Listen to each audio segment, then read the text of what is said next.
Okay,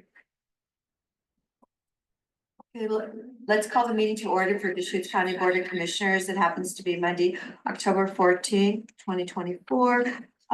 We will begin the meeting with citizen input, even though it is on the agenda. I did feel that I will give two people from referencing the LaPine Parks and Recreation event time right now to testify, because it's not actually a public hearing at our meeting. So, Renee Carpenter, you've got a couple minutes to speak, three. Now you want to go up to the table, please? And introduce yourself and that's 2 minutes. Yeah, that's fine. I'm Renee Carpenter.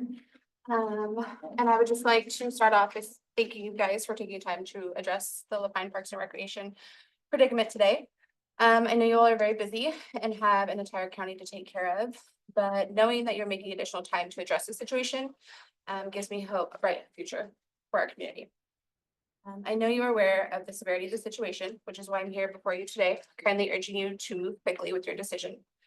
Ideally, the goal would be to have a full board of new members by the current staff layoff date of October 20th. This would ensure that the staff who would like to continue working can keep their current employment status. Maintenance can continue and specific programs and activities can operate as normal. While I've continued to stay hopeful that a full board will be back in the building by the 20th, I do, however, believe it's just unrealistic for that to happen.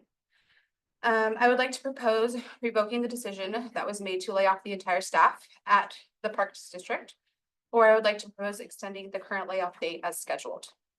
My reasoning for this proposal is I feel it would allow for more adequate time to appoint all new board members, possibly giving the community to have a vote in who takes position on the board, to let our community feel heard. I feel that our community has felt silenced in expressing their opinions and concerns, which, as we can all see, they have kind of gone into uproar, and that's why we are here today addressing this heartbreaking situation. There is one program that I do believe needs to be discussed urgently, and that is our after-school hub program, which that is available to parents whose students are enrolled in LaPine Elementary, Roslyn Elementary, and Three Rivers School. Without this program running, not only are the wonderful teachers who have looked after these students for years are losing their jobs, but now our parents are looking at being unemployed as well, trying to find after-school care for their kids, which is very hard in our town because it is very small. A few of the parents that I have spoke with have been able to secure spots in different facilities. They're now looking at paying double what they were paying at Hub. And as you can imagine, that's a lot of financial strain, especially nowadays because life is hard. The people in our community, in my opinion, have had a pretty hard year, from the fires we've dealt with to a lot of our historical buildings are being torn down, to now the doors closing on what I consider is the heart of our town. With the doors closing, we're not just losing our after-school program, but we're losing what few parks we have in our town, our youth sports, our adult recreation, and education programs. And then there's organizations that use the district's buildings, such as our Neighborhood Impact and our Head Start programs. Also, those are affecting our families. Well, I do know Bend Parks and Rec offers a lot of great programs for those people who can make the drive into Bend. But we now have nothing to offer to our youth. And in my opinion, that's opening a door of destruction for our kids. And I know none of us want to see that happen. Well, I can't thank everyone enough who has served on the board or as a staff member over the years for putting in all their time and efforts into keeping Parks and Rec going. I, for one, am ready to move forward. I'm ready to work towards growth and positivity. I want to see my children have the same opportunities that my husband had, and he was born and raised in LaPine. And I want everyone to have something to look forward to again. Our children, our small town, everyone deserves better, and I'm here to help make that happen. And I know our community is ready for a change.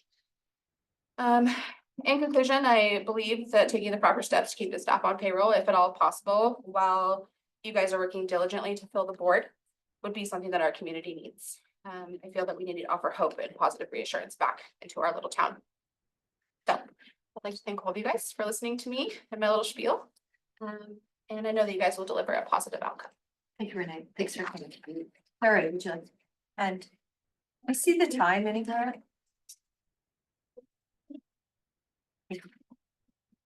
I prepared a packet of just basic information for you with the bullet points of the things that I'd really like to talk about. I also have put together, and I think this is very important. Terry, you need to identify yourself. My name is Terry Myers Newcomb. I live in Lapine, Oregon, and I have been the clerk of the Board of Park and Rec District since 2010, with a little holiday for a couple of years right before COVID. And I'm back. So that's who I am. Do you mind sitting Shall down? I sit? Yes, please. All right. Because then it can be filmed. I just wanted to also give you, this is the dumbed down budget, which I will talk about. These are the minutes for the last 2 months of the meetings, including the agendas, so that they are something you can consider. Okay. Notice that the minutes will not be approved. They'll be draft state because the board is no longer in existence. And that has to be, that's just special, isn't it? That's me turning down my phone. All righty. Chair, would you wait for staff to keep time or not? Well, Chester, do your best. All right, I'll do my very best. Starting My now. job was to speak to you about the Pine Park and Rec and just give you some basics. The history, how we started was in 1989 and 1990. It was a special district put together by community members that wanted to have things for the children to do. And then when the white building collapsed with snow in 1992, they put up a steel building with contributions from the community and lived in that for years and years until even our commissioner, Tony DeBone, was one of the people that after, I believe it would have been about 14 years, was it? About 14, 15 years, you were the chairman of the board. And you realized that we needed to do something more than collect pop cans and have activities. So you put up a referendum in front of the public, and we went from being a special district without anything to a 30 cents per thousand to hire a 1.4 full-time employees and to renovate the old steel building so that we could create after-school programs for youth and expand programs. And that happened in 2009. The Pine Park and Rec Foundation began in 2010, and I have been with them the whole time since that point in history, also as a volunteer for the district and for them. We have put together Hub and SAD, which are the after-school program in the 3 different elementary schools in South County, and the Summer Adventure Days program that is one of the only places that people can drop their children during the summertime, and it goes for about 10 weeks in the summer. And the cost for something like that is a couple $100 a month, if you can imagine how cheap that is compared to other babysitting services. Right now, Hub is $215 a month if you have no scholarships, and scholarships are available. Youth sports at the October 1st meeting was after a couple of incidents where a coach had been punched out by girls after a football practice. They came and had a special meeting on October 1st, and it was at that point that the board of directors decided that they would suspend all youth sports and try to go to Lapine Soccer Academy and Sports Foundation to become a partner and take over all of the sports programs. The minutes show that. And then we had, besides the sports programs and the Hub and after school, there are quite a few adult education programs and a serious amount of people that play pickleball that have been in the building by themselves in a club, then part of the Lapine Park and Rec actual programs, and now breaking away to do their own thing as a 501c3. So we have pickleball facilities, but no memo of understanding has been signed by the board. It's important that you know that, because whoever you appoint will have to do that memo of understanding and figure out how pickleball is going to fit into your future. We have done events in the past. We've had free music in the Pines concerts, series of concerts for years, I think 7 years. Trunk or Treat started in 2010 when I put it together, and we actually got an award from the state of Oregon for being the best new program to deal with Halloween and trick-or-treating activities in all of Oregon. We have put together a haunted pirate ship that only costs about $1 to go through, but it's a fundraiser for after-school programs. We have a spring dinner to raise money for scholarships for after-school programs. We joined the Festival of Trees to raise money for after-school programs, and there's been other small events along the way. The Roslyn Campground Foundation broke away from the district because Roslyn was unmanageable by itself. They are now a fee-based foundation making money and donating money to Park and Rec on a regular basis, not so long ago, $15,000 to the stage matching money that I put up to have the stage moved so that the La Pine City can have easement on the 2nd Street, South Street on the Park District at Frontier Heritage Park. There have been audits and, skate park, serious situation. Always vandalized, basically about $1,000 a week vandalism in both of the big parks there in the city. Every week, painting over what is put up, taking and putting up the signs again, repapering the skate park that has been torn apart and is no longer safe for people to use. And we're dealing with that on a regular basis. A couple of things that came into our budget that we weren't ready for this year was that we had, instead of a financial review at a cost of $8,000 a year, we paid for a full-blown audit. It's been 3 minutes. Oh. You could give us the whole story.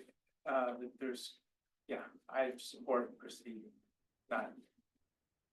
I do have a question for you. Yes, You said, in October, did a coach get punched? Is that what you? yes, a football coach the night before the October 1st meeting on the 30th. Was it, LaPont? It was a La Pine football school? program, middle Was it- school. It was a middle school. Middle girl. school football practice and 2 girls fighting over the brother and girlfriend of the 2 girls.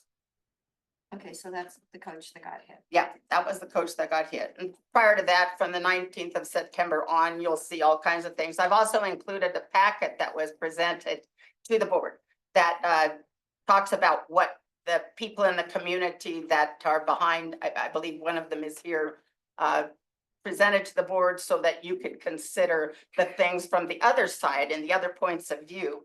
What they put together said, board is resigning or we're going to go in and sign up for a recall. So basically your budget, we have no money to play with. So there hasn't been any pots going anywhere.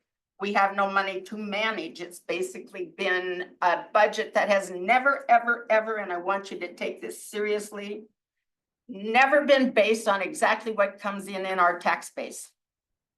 We need to know how much money we have as a district, and we have always put in grant money, donation money, supposedly that will come, pop can money that may or may not come.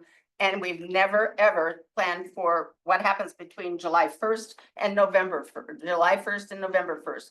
We have several months there where no income comes, and until the tax-based money starts to come back, it's in a pickle, which is what's been happening lately. We use a line of credit to get over that, as my understanding, and we've maxed that out. So without laying off people and continuing the way that Karen had been managing it, the doors would not stay open. Thank you, Terry. Thank you. Okay, We'll get this information to everybody. thank you very much. We will, and if you or Renee would like to stay till we formally address this issue, that there'll be a lot more discussion. Thank you. Appreciate your time. Okay, let's go to item number 1.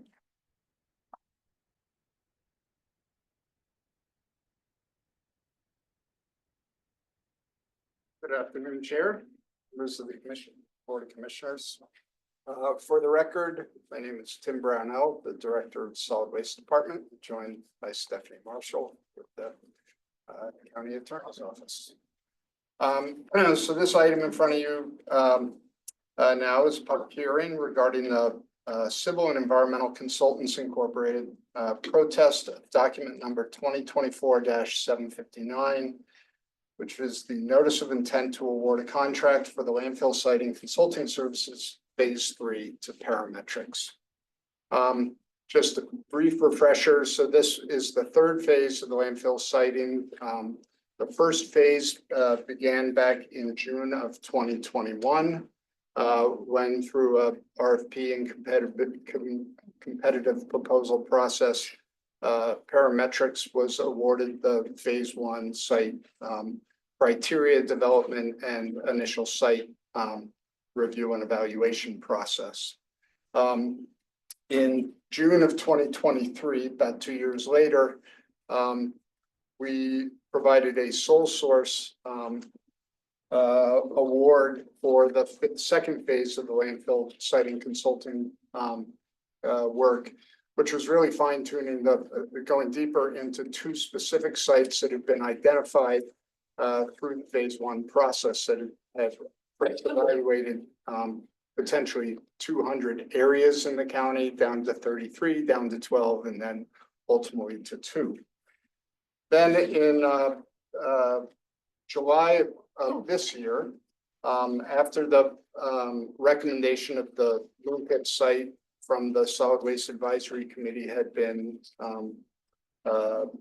presented to the board and approved by the board, in July of 2024, we issued an RFP for the next phase, the third phase of the landfill siting consulting work. This work we anticipate to take anywhere from 3 to 5 or more years to go through technical assistance and preparation of permit documents and applications for development and operations of the new landfill.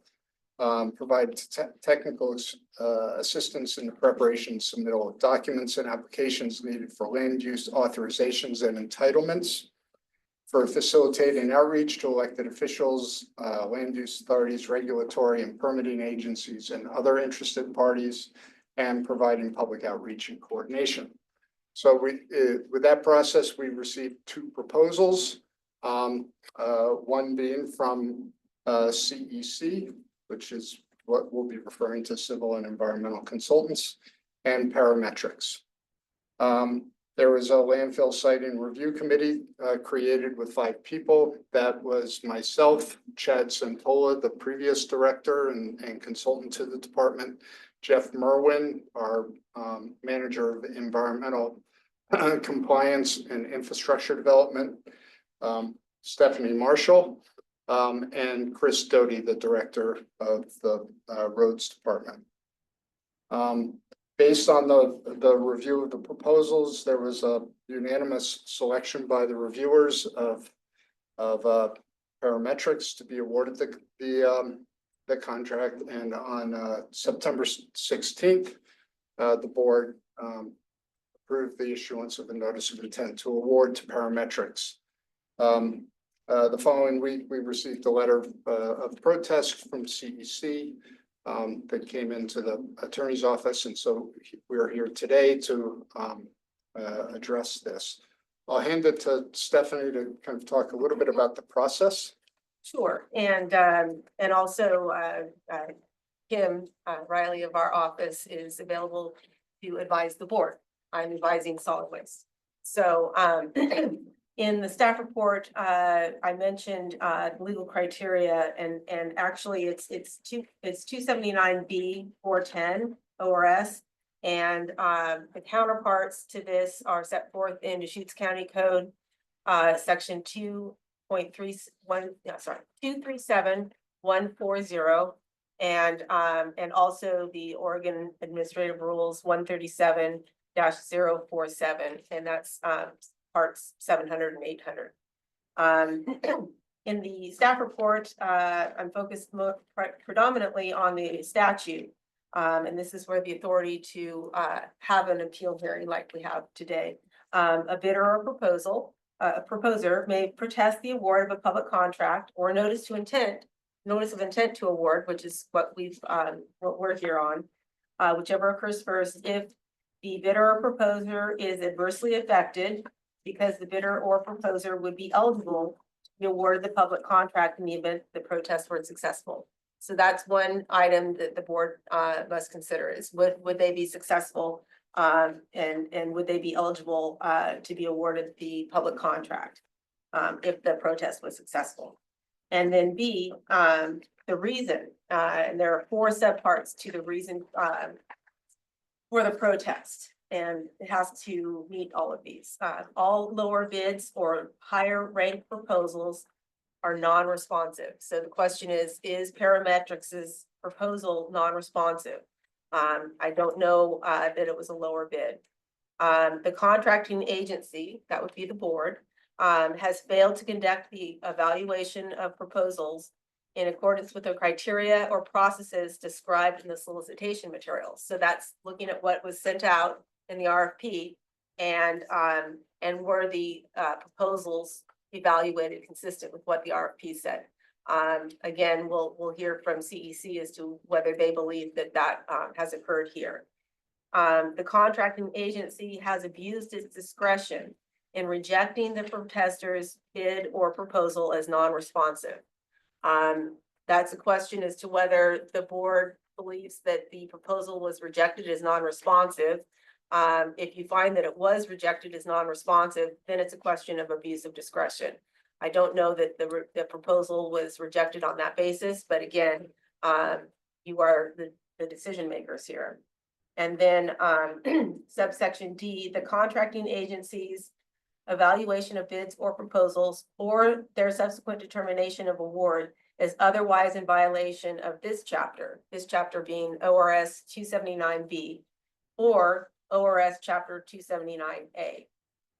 So those are the criteria that the board is going to consider in this protest hearing.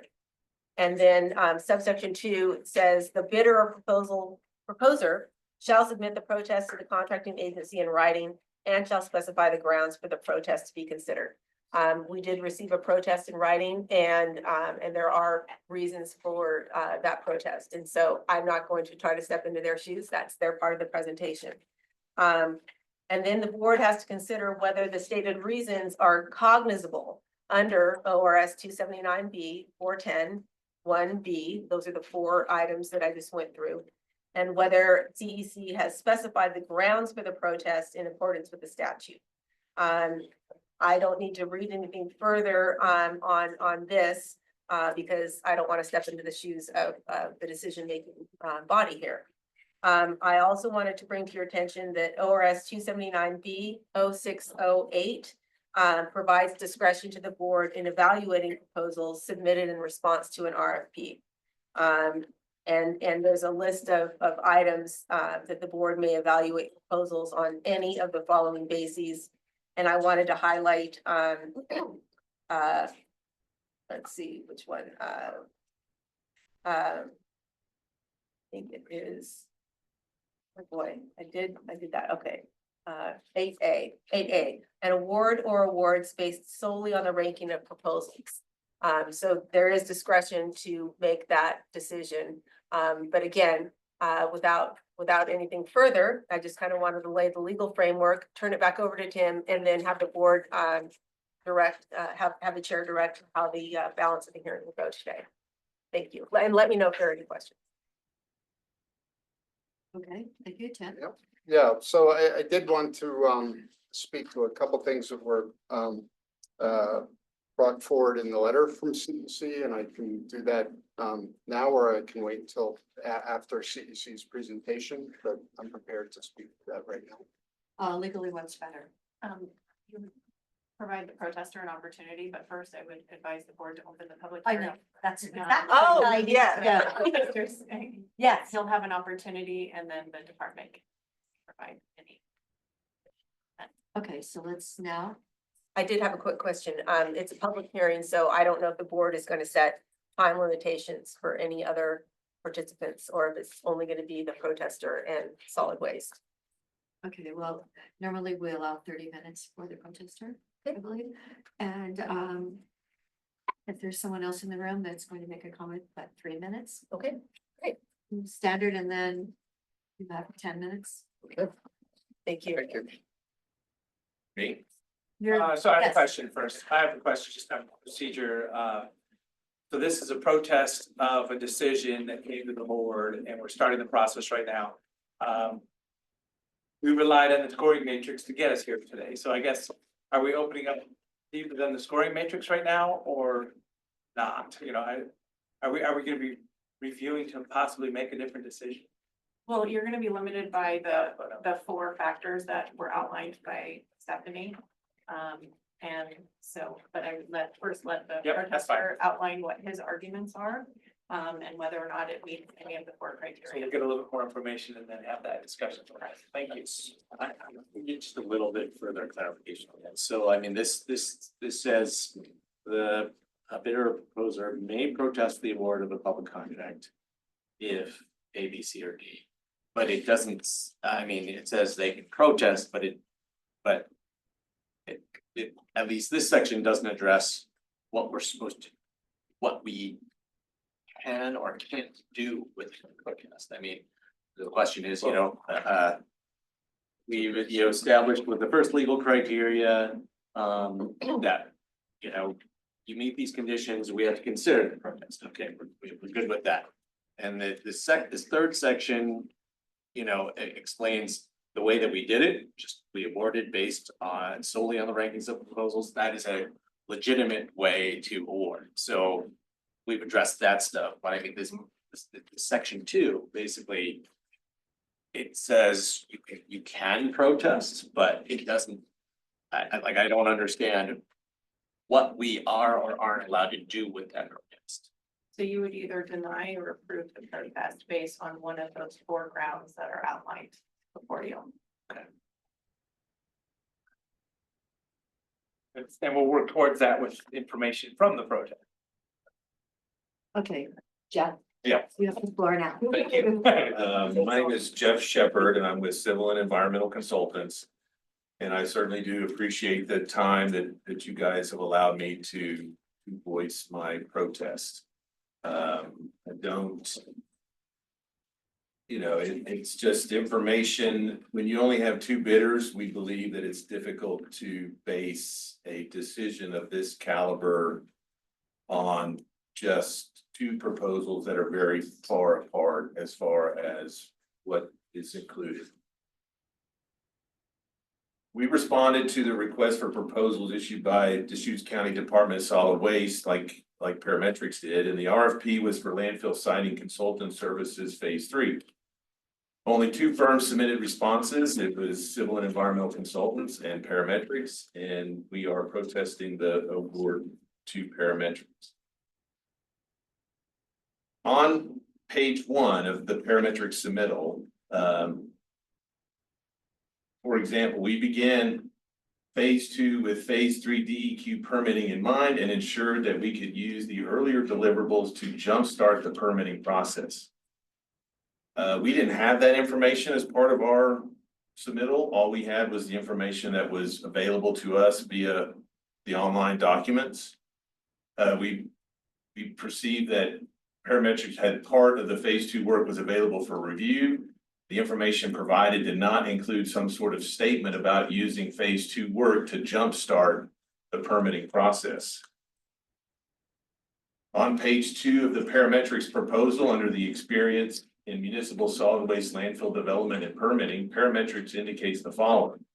Phase 1 and 2 set the groundwork for phase 3, and this experience allows the Parametrics team to seamlessly continue the DEQ permitting and land use work done in the last 6 months. Again, was there information that was not available to the other bidders that Parametrics used to prepare their response? Based on our experience working in Oregon and permitting expansions or new facilities, the DEQ will not review a permit application without a land use compatibility statement. We tried to do this for a project we have for Republic at Coffin Butte landfill.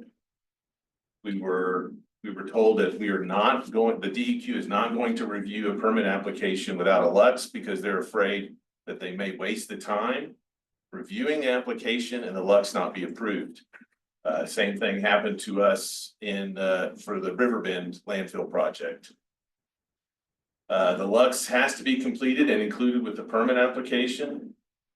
Parametrics indicates that they will complete the permitting work for the landfill in parallel with the conditional use permitting work, and the DEQ will review the permit application without the signed LUX. Again, we just don't think that that's going to happen. And the RFP did not indicate that we should be working on both the land use compatibility statement and the permit application simultaneously. Furthermore, on page 15, parametrics indicates permits are obtained in a timely manner, paving the way for the DEQ solid waste permit by targeted mid-2026 deadline. The mid-2026 deadline for the DEQ permit is not stated in the RFP, and again, is this information that parametrics had that CEC did not. Parametrics assumed a 39-month schedule. We assumed a 6-year schedule based on the following. The SM zone text amendment would be required and take 1 to 2 years, and that is information from the Solid Waste Management Facility Site Selection Board of Commissioners hearing June 12, 2024, presented by Parametrics. Conditional use permitting would take another 1 to 2 years. Again, that's from that same report. Securing BLM right-of-way is likely to trigger NEPA review, environmental assessment that could take easily 1 to 3 years, or an environmental impact statement could take 3 to 5 years. DEQ permitting was assumed to take 1 to 1.5 years and would start after. For us, DEQ permitting was assumed to take 1 to 1.5 years and would start after the LUX was signed and approved. On page 17, under section 2.4 Cultural Resources Survey, parametrics indicates perform a cultural resources pedestrian survey at 20-meter transect intervals of the remaining 460 acres not covered by a previous survey. If deemed necessary, based on the results of the pedestrian survey, shovel probes may be excavated. We assume that an archaeological survey will extend over 250 acres. We also assume that a full pedestrian survey and shovel testing would be required. We also assume that 3 archaeological sites and 2 archaeological isolates will be found within the survey area, since it is adjacent to an already archaeological significant location. We assumed up to 40 shovel tests, which are 12 inch by 12 inches by 20 inches deep. Soil would be screened through a 1/4 inch by 1/8 inch mesh hardwire cloth. We also noted that 3 archaeological sites and 2 archaeological isolates are known to be within the project area and cannot be avoided by the project. We note that the 3 archaeological sites must be evaluated through quarter test unit excavations that will measure 0.5 meter by 0.5 meter and 1.5 meters deep. This is a significant portion of our cost estimate.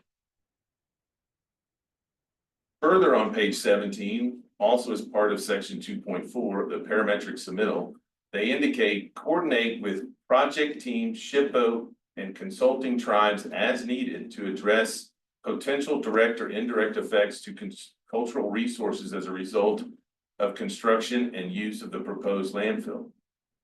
We are certain that a SHPO permit will be required if you're going to do an archaeological survey. We are certain that consultation and with consulting tribes will also be required. Our proposal assumed this, and we have included costs for that. In the parametrics submittal on page 17 under section 2.5.2, parametrics indicates coordination with U.S. Fish and Wildlife Services for compliance with the Bald and Golden Eagle Protection Act and the Migratory Bird Treaty Act. Permit may be required for site development.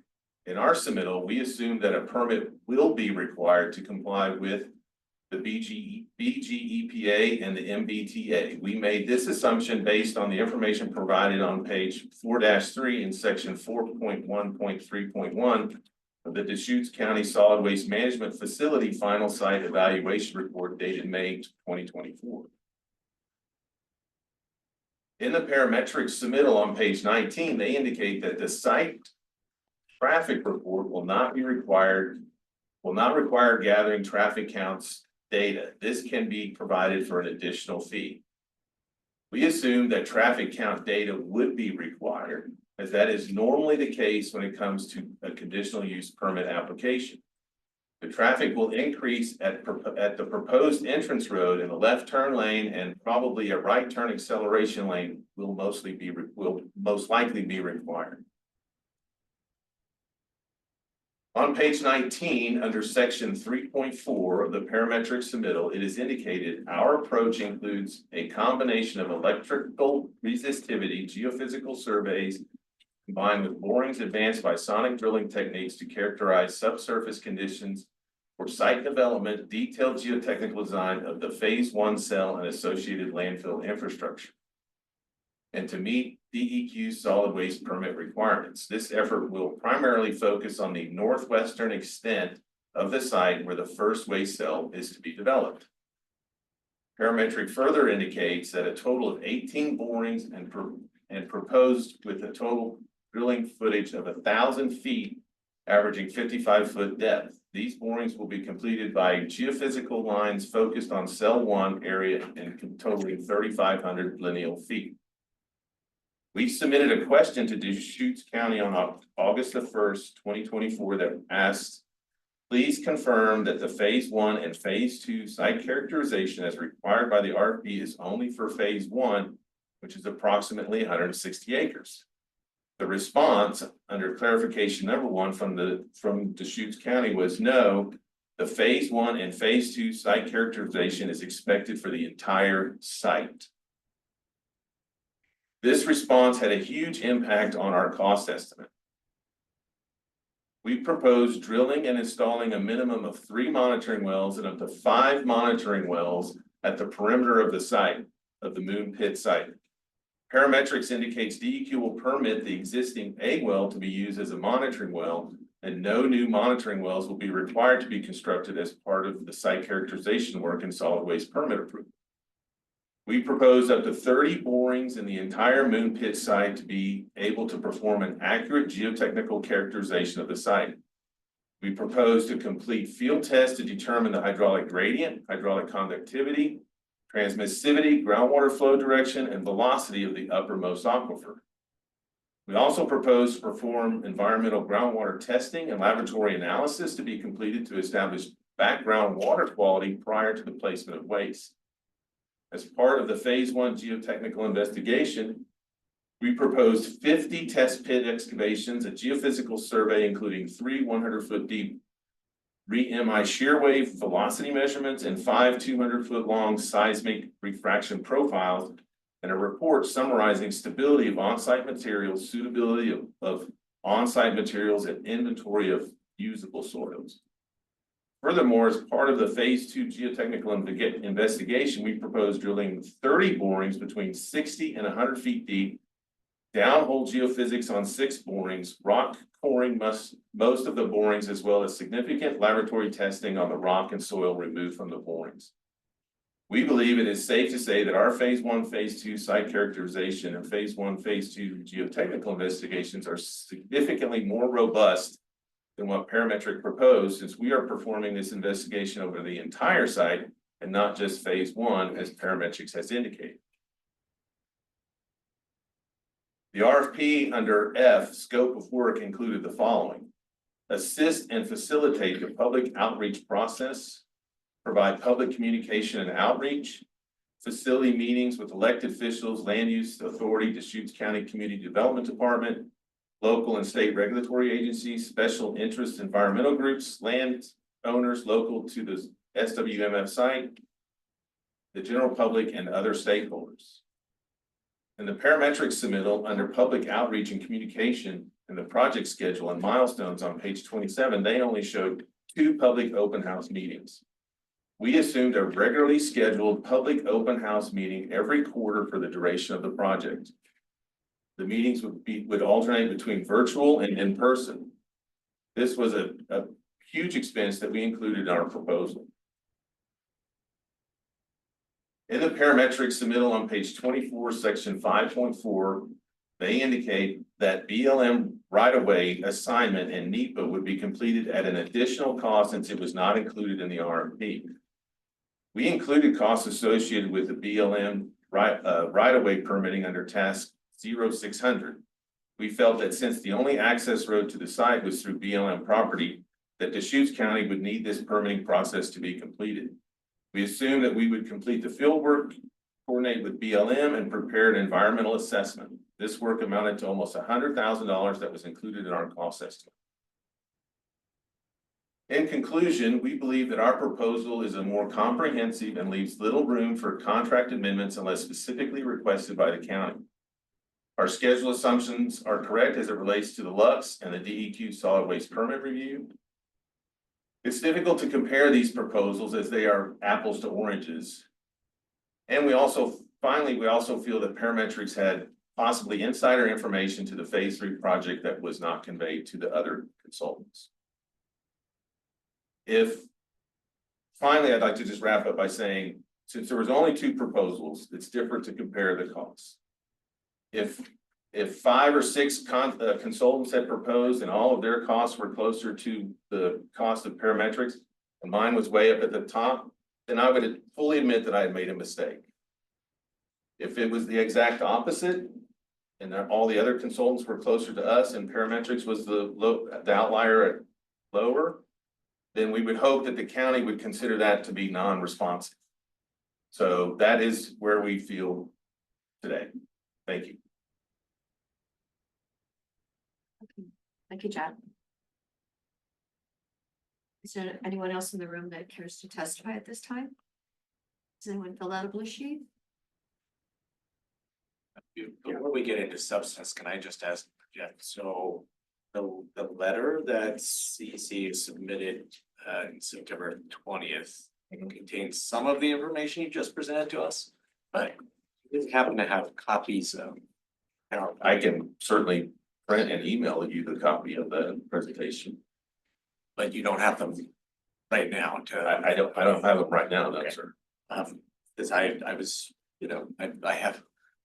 I have some technical background, and I was able to mostly follow what you were saying, but it was hard to fully digest it all without reading it in advance. So the stuff that you covered in writing earlier, I felt like I got pretty solidly, but some of the other stuff.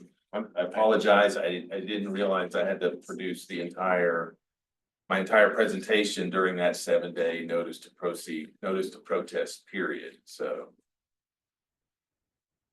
Right, because your letter is only a page and a half. Correct. Yeah, and so I'm going, okay. And I had to, Yeah. it's Start the process and then back. Yeah. That's what I've assumed was the process, was that I would at least notify the county that I was filing a protest, and then I would have the opportunity to prepare my protest. Well, I'm not 100% sure how whether we're gonna wrap this up today or whether it'll be an extended I process, have- but if it is an extended process, it would be great to get your PowerPoint. I have absolutely no inclination of how this is gonna go, so. Okay.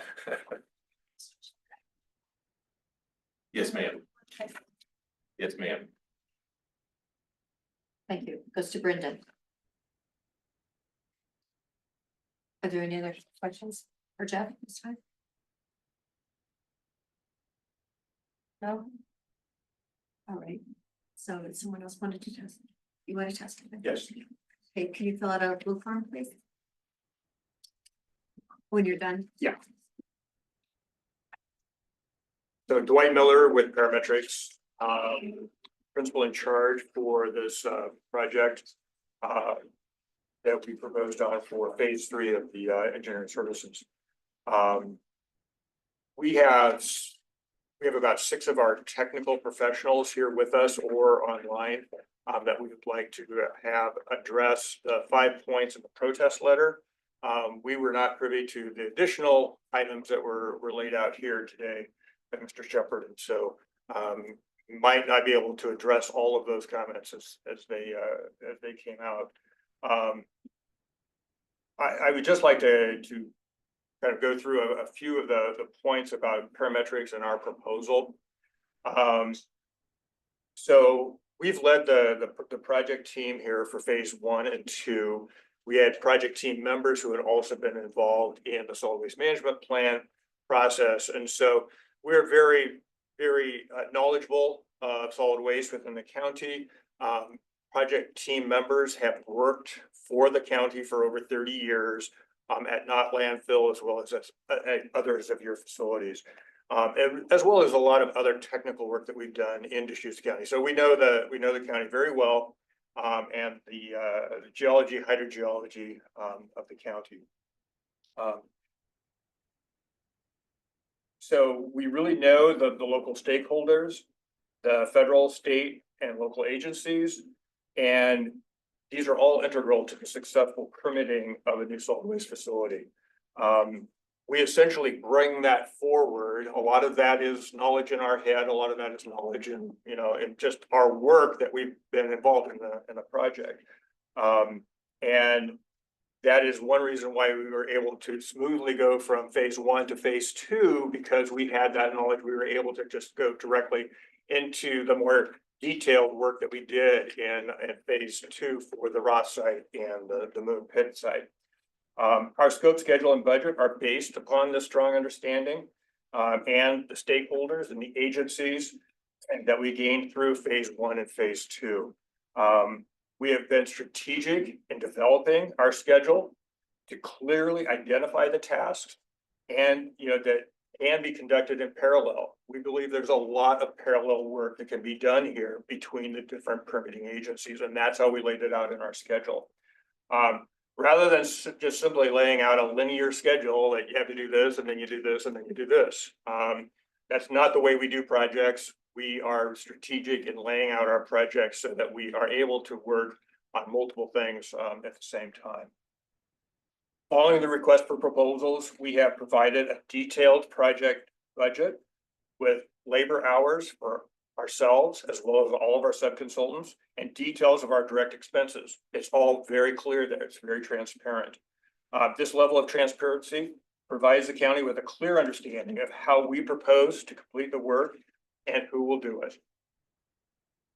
Because of our work with the county and conducting public outreach over the past several years, we know the level of effort that will provide the public and stakeholders with the information to keep them informed. The county and our team have been very successful in informing the public through the process, both through the SWAC, as well as public hearings and public meetings that we had over that period of time through the process, both phase 1 and phase 2, and then ultimately to the commissioner meetings that we had this spring.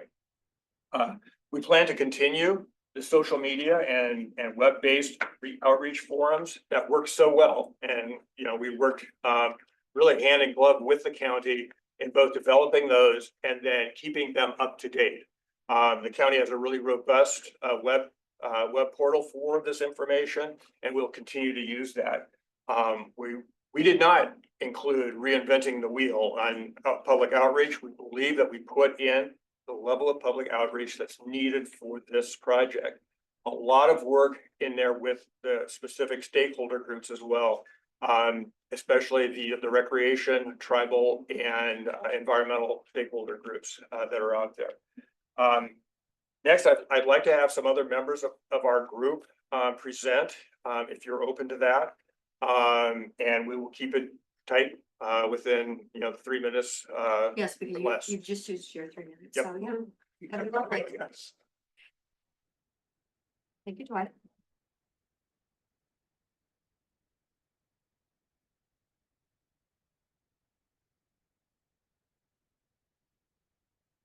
Good afternoon. Thanks for giving us this opportunity to explain our proposal and our proposed approach. My name is Jerry Friesen.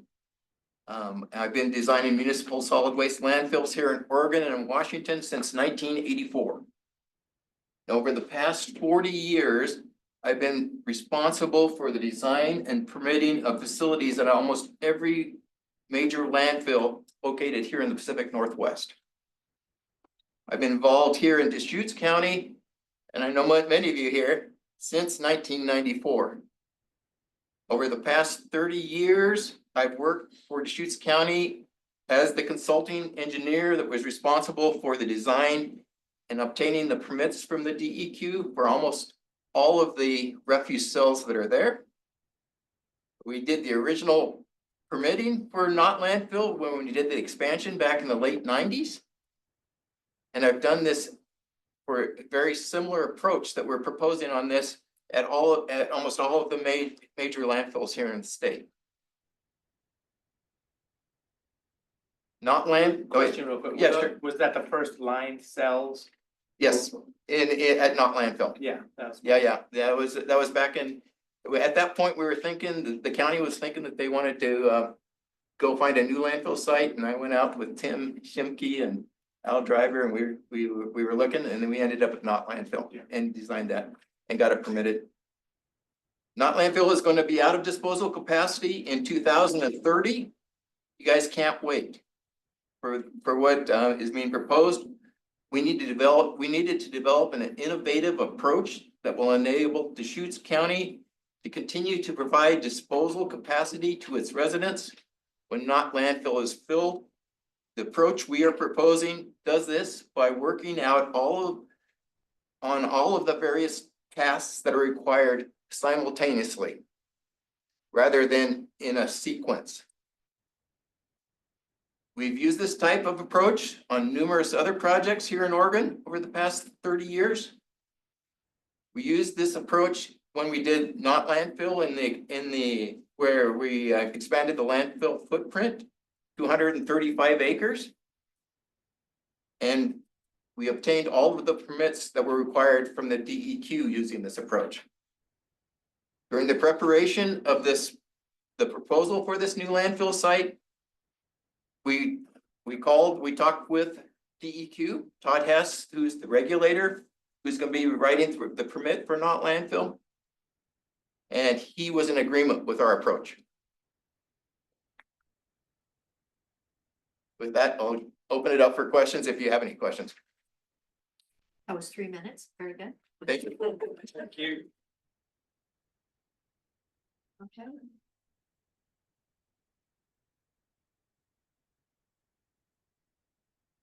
Let's go. I'll take it.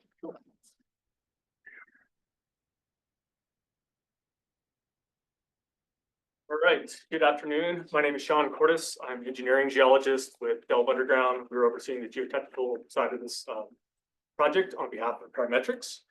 Our investigation approach took into consideration previous geotechnical studies conducted in the site, and they included previous borings, test pits, and geophysical surveys. We ran a test pit program in 2023, preliminary, as well as a geologic mapping program.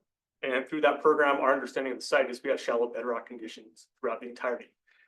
As such, we use that information to guide how we were going to strategically approach this next phase of work. I just wanted to note, we are scheduled to begin our exploration work for the next phase in November of this year. Go ahead. Was that test pit information available to the other bidders? Yeah, it was. Yeah, okay, just making sure. That is, it's public record, stamped as well. We're scheduled to start our next phase of work in November of this year, and we aim to have this completed by early 2025 with all of our reports finalized by next summer. Our project team has been working on this site since the 1990s. Our laboratory effort was not specifically called out as a line item in that proposal. However, the fee was included in our total fee for geotechnical engineering. That is a standard lab testing is a standard part of geotechnical work. We also include the cost for a minor amount of test pits to fill in the gaps between our proposed borings, existing test pits to obtain laboratory samples. However, based on our understanding of the site, shallow bedrock conditions, we did not have an extensive test pit program. Our approach took into consideration the DEQ guidelines for phase 1, phase 2, and the geotechnical investigations. We're confident that our deliverables to DEQ will satisfy their expectations for adequate investigation. All 3 guideline documents include subsurface explorations, geophysical profiles, and laboratory testing, which we have proposed to include. Our approach has been to characterize the entirety of the site level to identify fatal flaws. That was included as a site plan showing our boring locations in the proposal. That will go into the phase 1 and phase 2 site characterization, as well as the geotechnical investigation. However, the primary focus of what we're trying to accomplish is to provide engineering recommendations for the cell 1 location. So most of our focus is in that northwest corner where that phase of work will be developed.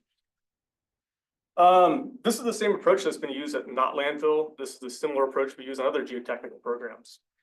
Ultimately, in the future, additional geotechnical engineering reports will be need to be written for other cell developed at the site. However, they will have the stepping stones from our exploration plan to understand where they need to focus future efforts, and this is no different than Not Landfill.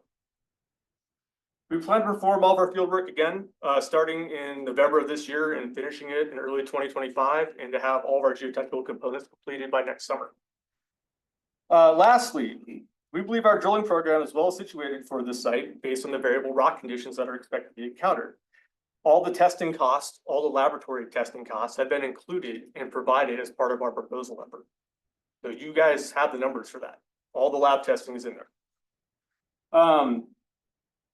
The borings included is what is needed for the project, and the lab, again, is included. So we're not adding in additional borings. We're adding what we think is necessary to complete the space work. And that's all. Question, it may not be for you, but archaeological work was mentioned. If archaeological, historical artifacts or locations are found, does that disqualify kind of the whole site or just parts of the total property? I don't know. Yeah, so I got that. wrong person. Actually, hopefully one of the participants on the. Yeah, so there you go. I just threw it out there. Yeah, Okay. yes. Cool. Stephanie, but my question is, Yes. so this, I mean, so there's this discussion of, whether you should do phase one, look at phase one or phase one and phase two. And, I think I just heard you say, the way that you've done Not Landfill is you just look at your first cell and you get to the other ones later. Yeah, that's how geotechnical engineering works. I mean, we write reports for the thing that's going to be constructed at that time. That report might not be relevant for future construction 10, 20 years later, but it's still data that's used in understanding the site and characterizing the subsurface conditions. So that's what I'm saying, like additional engineering reports might be needed down the line for like cell 20 or something that's located way off in, the north or I guess southeast corner, But I mean, do you have critiques for you look at phase one and phase two at the same time, or is it just pay now or pay later? It's pay now, pay later, essentially. Yeah, I mean, you can either knock everything out once when you have the synergy to complete all your explorations, or you can drag it out over time and deal with escalating fees and everything else associated with that. Yep. Okay, so anyone else? So we do have two participants on the phone. Stephanie O'Brien, our cultural resources person. Okay, so do we want to bring her up? And next up will be Aubrey Koenig. Oh, Aubrey, okay. Yeah.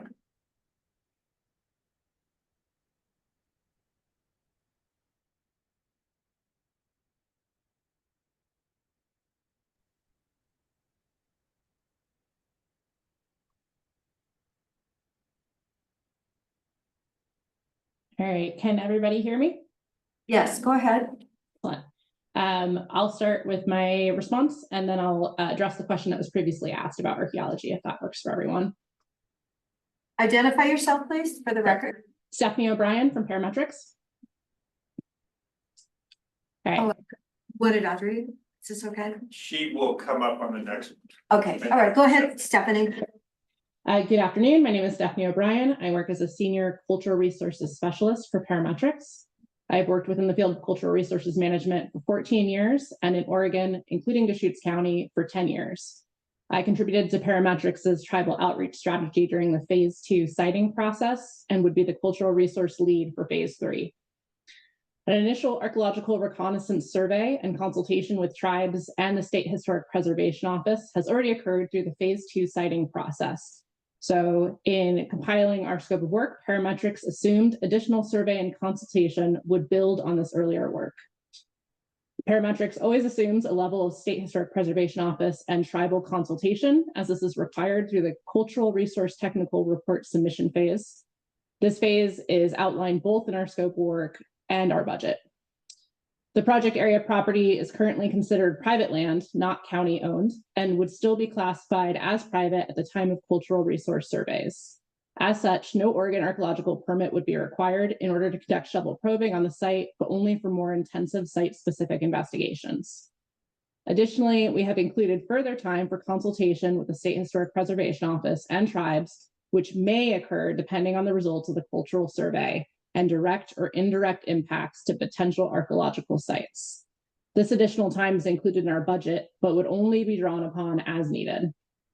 CEC also assumed an archaeological investigation would be necessary. This would be archaeological excavation in addition to pedestrian and shovel probe-based survey. The area adjacent to the previously recorded eligible archaeological site has already been extensively disturbed by gravel quarrying activities, and other cultural resources have only been identified in non-workable areas of the project area. While investigation could be needed, it is impossible currently to know the extent of this until the survey results are in and it is determined if sites are in areas of direct impact. We have used similar approaches in numerous other successfully completed projects in Oregon, and we expect it will suit this project as well. I'd like to thank you for your time and consideration today, and I'm available to answer any further questions. And to address the question that was already asked about whether the discovery of any archaeological resources would halt this project or have to force the county to consider another site. No, it would not. There's a process to go through once sites are found that goes through the State Historic Preservation Office and includes tribal consultation rather than just halting the construction outright. Thank you very much. Thanks, Stephanie. Any questions? Mr. Chen? No. Okay, all right. So then we can go to Audrey.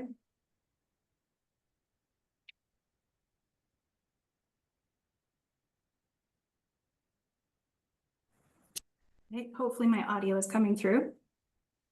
Here it is. Yes. Great. Well, thank you so much for a chance to say a few words. My name is Aubrey Koenig, for the record, and I am outreach lead for the project. Have had the pleasure of working with the county and supporting the siting evaluation process, but our company also supported the county's early efforts on the solid waste master plan. So we have been understanding the community interests and information needs and the stakeholders since that early effort to identify the preference for an in-county location. And then through the multiple years and work through public meetings and stakeholder engagement to narrow from those 200 sites to the Moon Pit site. So it's through that lens, that knowledge of Central Oregon, of this project needs, that we prepared our approach to public outreach. It's designed both to support the permitting needs of the project, but also to connect with some of the known stakeholders where they are. So we have identified a number of subtasks within that scope of outreach that are not just public meetings at regular milestones, but they're going directly to some of the known key audiences. We've had a chance through the early work on this project to talk with the Regional Solutions team, the Central Oregon Conservation Network, to connect with ONDA and others who have submitted comments through the public process. And it's through that knowledge of what these interest areas are and who the organizations are that we would approach the permitting outreach strategy moving forward. So just wanted to say, a couple things on the outreach side. Happy to answer any questions, but basically we have a great groundwork and understand the county's goals and objectives on outreach, and excited to move forward in partnership through this next phase. We know how important the schedule is, so looking forward to continued partnership. And I think Ryan may have a few closing remarks for our team too. Okay, thank you. Thanks, Aubrey. Greetings, commissioners. Thank you for the opportunity to speak today. I'm Ryan Rudnick, the project manager of the proposed parametrics team for the Phase 3 landfill permitting project. I work from our Parametrics Bend office, which is a mere 5-minute walk from right here. I was born and raised in Deschutes County and am deeply familiar with the local conditions and key players here. I led the effort locally for the Phase 1 and 2 of the Deschutes County landfill siting studies. These phases of the project were completed successfully within the project schedule and budget. Over the past 3 years, we've diligently worked with the county to develop and implement the siting process and conduct detailed site investigations. Through this process of site-specific research, stakeholder engagement, and coordination with the permitting agencies, we've gained critical insights into the work that lies ahead to permit the new landfill site in Phase 3. Based on a strong understanding of the permitting process, key stakeholders, their concerns, and the work already completed to date, we were able to develop a strategic approach to the project by which we plan to permit the county landfill site years sooner and for millions less than CEC has proposed. Our consultant team has a proven track record of projects with the Solid Waste Department, as you've heard about today from our team, and we offer the following benefits to the county. A strategic permitting approach that accounts for the interdependencies of different permitting tracks and accomplishes tasks in parallel, not in series. We have extensive prior field work to build our work upon. We've already conducted significant studies on site and investigations in phase 1 and 2, which is well documented and forms the basis of our permitting strategy. All of that information is on the county webpage for the project, available for the public. 3, appropriate testing and analysis. Our proposal includes the necessary lab and geotechnical testing aligned with the work that's already been completed, and this ensures efficiency and cost effectiveness. Comprehensive cultural resources coordination. The cultural resources work a portion of it has already been completed in the prior phases, and we have ongoing consultation with tribes and relevant authorities included in our proposal. And then 5th, effective public outreach. Our public outreach strategy builds upon our prior work with established channels and effective engagement plans already in place and ready to continue. So in conclusion, our nearly 3 years of collaboration with Deschutes County in phase 1 and 2 have provided us with a deep understanding of the county, the Moon Pit site, and the required land use approvals and environmental permits. This experience positions us as the strongest team to support the county with permitting the new landfill site and within the desired timeline for the Deschutes County Solid Waste Department. It is not just that we can hit the ground running, it's that we are currently on the ground running. And we look forward to continuing our support of the county in the next phase. Thank you for your time, and I'm available to answer any questions. Any questions? No questions. Thank you. Thank you.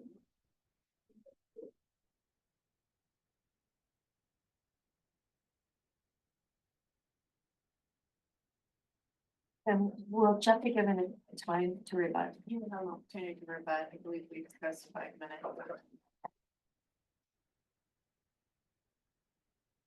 So, appreciate the comments that Parametrics made and really appreciate Jeff and his comments and representation of CEC.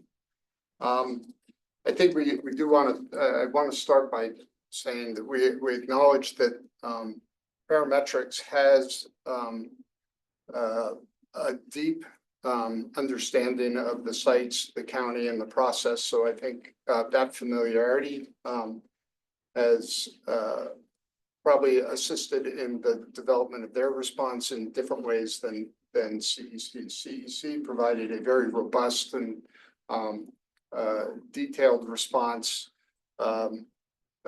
to make sure that they were covering all contingencies. But I will start by the comment of their timeline is a linear one. And our experience with DEQ and CDD locally is that there is a willingness for these projects, and particularly this landfill project, for there to be the submittal of a DEQ permit in conjunction with the Lux process and a conditional use permit. It just can't be approved until those and the BLM right of way. It won't be approved until those other components are completed. But we wouldn't want to wait. This is a question of timing. How quickly can we get this done? Are we going to be able to get this done by 2030? It's a big reach to get it there, but the proposal that was provided by Parametrics was pushing on that as quickly as possible. So there was appeal to us on that. So Tim, you're saying that DEQ will not approve a permit before they have a Lux in hand, but they will review one? They will. That is, I believe you heard Parametrics say that, and our experience when we did the north development at the landfill when we were building our buildings, but also in consultation with DEQ. That is their statement that they would provide review They just would not approve until the other permits are in hand. I did want to comment on the phase one and phase two site characterizations. You know, they were referenced in the RFP, and all of the documents that were generated in the phase one and phase two reviews by parametrics are on our website. It's over 1,200 pages of documents and samples and results. So I believe all of the documents that were generated for the county through that whole process are on our website. I do also want to comment that the county, with parametrics assistance, but the county staff as well, has developed a website that contains all the information, contains public comments, contains the story map, which is the public, both public record and the description of the project. CEC had proposed developing a new website. Within our review, that was something that we don't feel is needed. That would, if working with CEC, we would have directed them to that work. What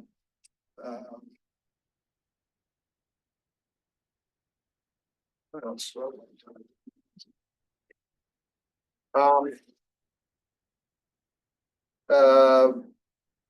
One of the items that was identified, I guess this is also familiarity that parametrics has, is the working with Dogami on the transfer of the Dogami permit. That was not identified within the RFP, so we are not considering that. But it was something that was not identified by CEC as part of the scope of the work, knowing that it was an aggregate mine. Our experience with parametrics over the 2 years that we've, or 3 years that we've been working with them, is they have worked within the budget. We have had one change order, which was to expand the time frame when new BLM sites were being considered. That came in late in the process. That extended our timeline and increased our cost by about $65,000 to our first work. They've come in under budget on the second work. So our experience, even though timelines have extended, we have been able to work with parametrics to modify work to meet the budget in the past. So budget was a consideration within this decision. It was not a significant part. It was 10% of the determination. So if you were to remove the cost elements from this project, 3 of the 5 reviewers still rated parametrics proposal as superior. 1 ranked it as tied, and 1 would have rated CEC's proposal higher if you would remove the cost proposal. There was like an 18-point spread, I think, there, the cost proposal. Yeah. So if you eliminated that, you would still, that the total aggregate would still be in favor of parametrics. And with that, I think I'll close it. I think parametrics staff ended up speaking to much of what I wanted to point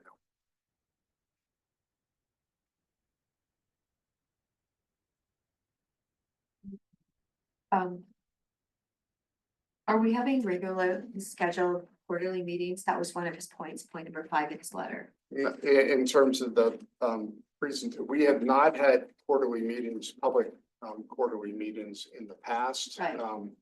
We don't see the need to do quarterly public meetings. We will be having a lot of meetings with public agencies. There will be environmental stakeholders that we're going to have periodic meetings with, but quarterly. So the meetings. public can actually witness those meetings then? Yeah. Right. Okay, it just, And also permit applications. So when we're talking about a text amendment, a conditional use permit application, those are all public, well, I guess, before the board, if they were appealed. But yes, they're noticed and there will be public process associated with those local components. Yeah, same with DEQ DEQ, permitting. Yeah, okay. Tim, can you comment on CEC's protest point number 10, this idea that they had the PLM right of way assignment included in their proposal versus it being an addition, a likely additional project and additional costs for parametrics? Yeah, I think parametrics cited, I think their proposal does it as a CE, and if there are expanded like an EA or an EIS, then we would have to probably do a change order in regards to the extent of what is required.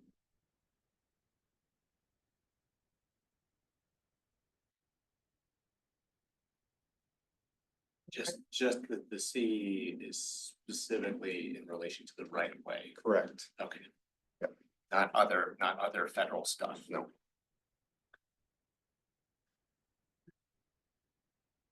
Any other questions? No? Okay, so, Back to me, yes, Jeff, okay? you have the floor again. Well, I mean, the best I can say is that, again, for the geotechnical and the field work there, we were directed through the comment that we should explore the entire site. And so that's what we did. And that seemed like to me, it's, when we first asked the question, it wasn't, we didn't anticipate coming back and saying, yes, we want to do the entire site. So that was something that took us by surprise. And we had to redevelop our costs associated with that. The scheduling stuff, maybe if that was included in the RFP, then maybe we would have run simultaneous schedules where we were working on things simultaneously.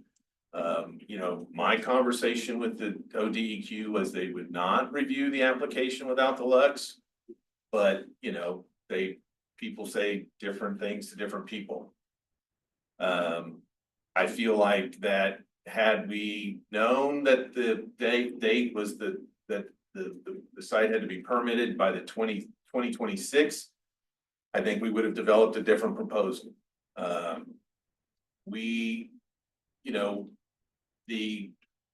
The part about the public participation wasn't necessarily very clear. Just said be able to create a plan to do public participation. I'm paraphrasing, but that's kind of what we got out of it. So we put together a proposal that was gonna create a public participation process. The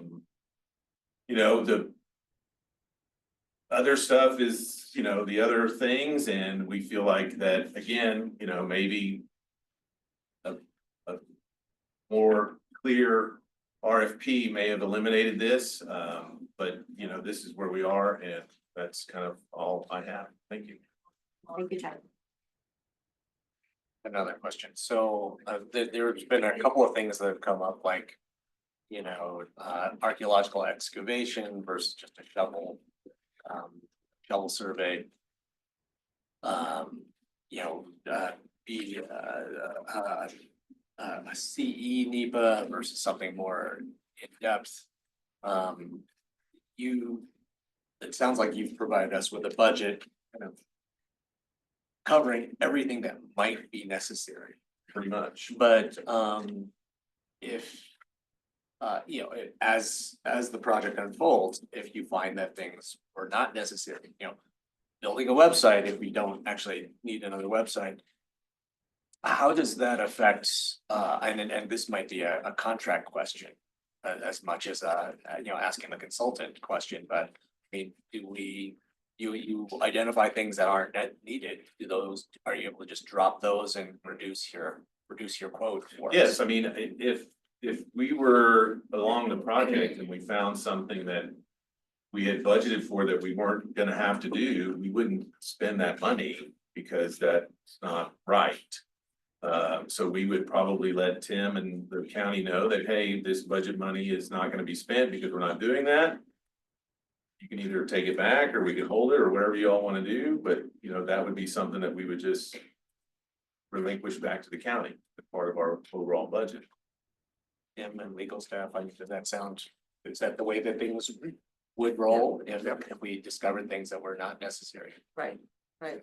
Tim, maybe you could address, I you mean, said that they maybe came even- in under budget before. Maybe you want to use the direct example of parametrics. Yeah, I mean, Coming it's, in under budget, what happened with that budgeted amount? yeah, it's not a fixed contract. It's based on time and effort. With a not to exceed, which would then, if exceeded, would require a change order and either Nick's approval or board's approval, depending on what that change order came to. I mean, and even, you know, we're at the point of a potential contract award at this point. We don't have draft contract language or budget in front of us. I mean, in other processes I've seen, you can literally, after making an award, you can refine the budget before you sign a final contract. Correct. And we actually ended up doing that with the Negus transfer station project where we had proposed the project, was awarded the project. And then we sat down with Chad and Tim and sort of refined the budget somewhat in order to include a few things that they had not included and to take out a couple of things that they felt like didn't need to be done. So there is that absolutely that opportunity is there. So in some ways, if we've been comparing apples and oranges, then there's opportunities to sort of correct for that.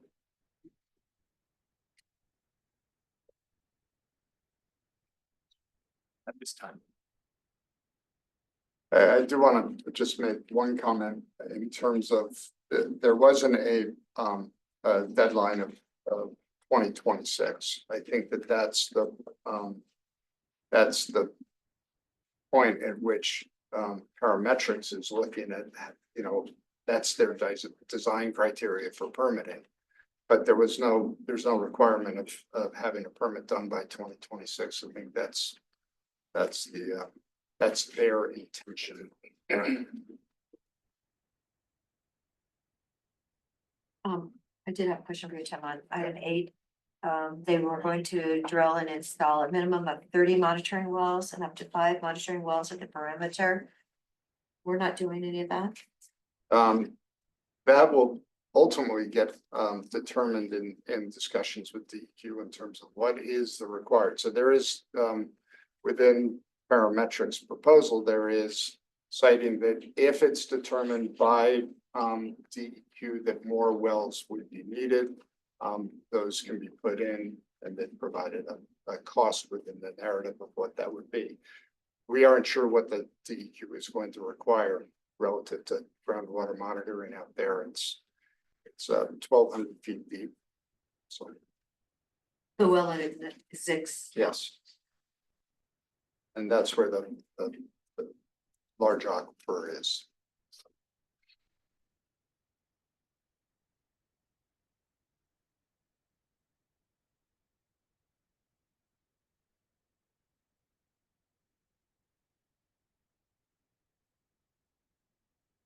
Wow.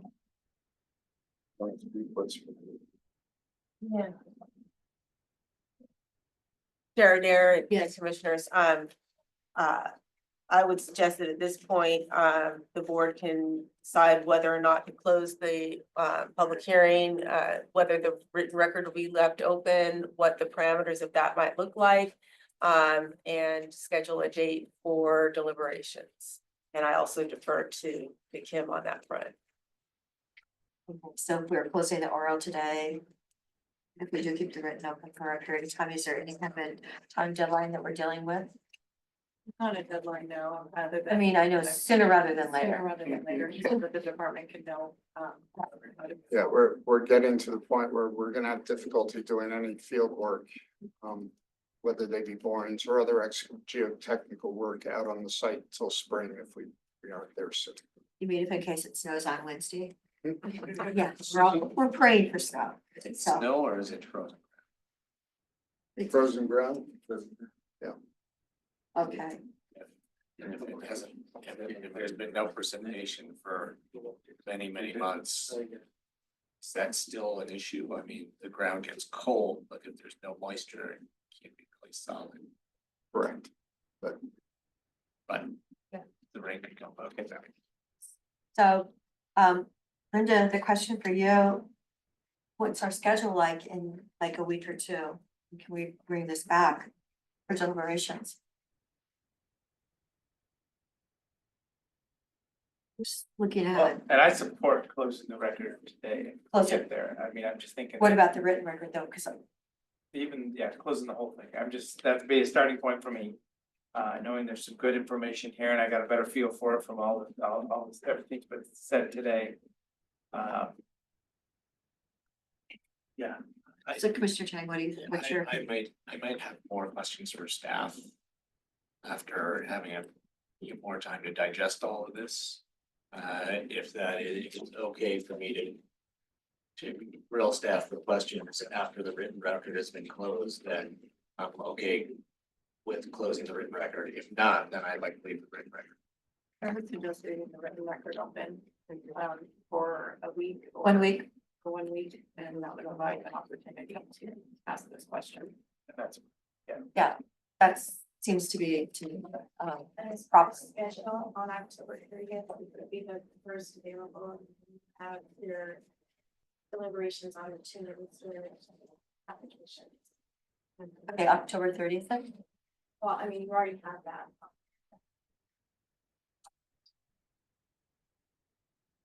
Okay, well, I support that. That's too. it's fine. Is the clock's running out on those mini storage applications. I mean, this is it's a whole lot more urgent, in my opinion, than getting, settling of the systems. I mean, it's storage being moved. Does anybody know? We can have Or do we need? Deliberations, we can have a full We'll day be of fine. meetings. Yeah. We'll be fine. We were, We are slip gonna into the start at afternoon, that's 3:30, fine. so we'll be great. Start at 9 or maybe even 8. Yeah. That would be lovely. Where does the time change come? Yeah, I'm sure it'll be that day. Before, right? The weekend before. So, okay, so if we go to the 30th then, so we will, closing the oral, keeping the written open for 7 days. And then deliberations on the 30th of October. Sure, there, to whom would you want, any new materials directed? Typically it would be like I know. CPD, yeah. So I I'm- was so I'm wondering, who should asking, get that? Yes. Well, Kim? what's or- appropriate to Kim? I don't know. To Brenda perhaps, I'd say. Okay, Brenda. Okay, so Okay. Brenda, could you put your information on the screen so people would know how to reach you with emails? And they have to be sent by 4 PM in the afternoon on what is it, on Monday? First, What's The next? 21st. yeah. The 21st by 4 PM. And please be sure and send them early. Right.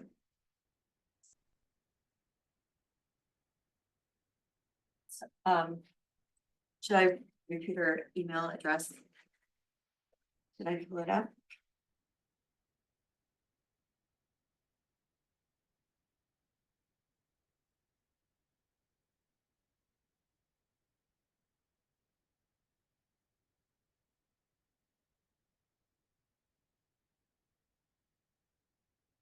Oh, there it is.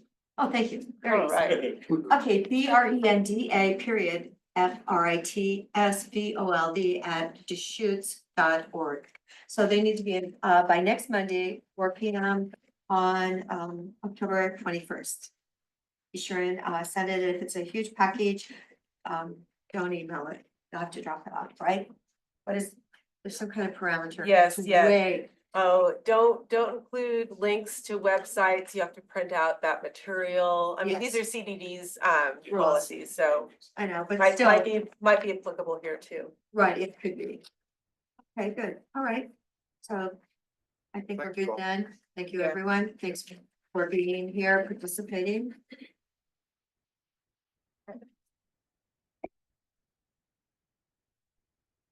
Okay, let's go to item number 2.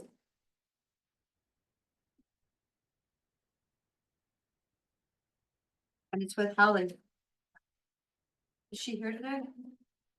I think that staff were in the hallway due to lack of seating. Oh, the lack of seating? You know, it's like, here she is. So we can acknowledge we are 30 minutes behind here, so they're 4:45.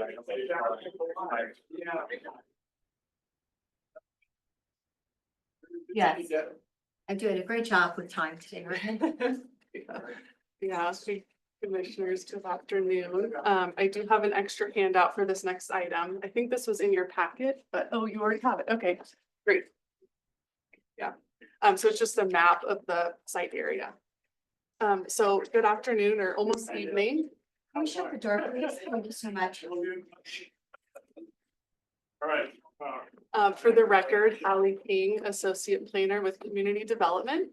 And this next item for the commissioners is a work session for the upcoming public hearing for this Wednesday for the Core 3 Plan Amendment and Zone Change and UGB boundary expansion.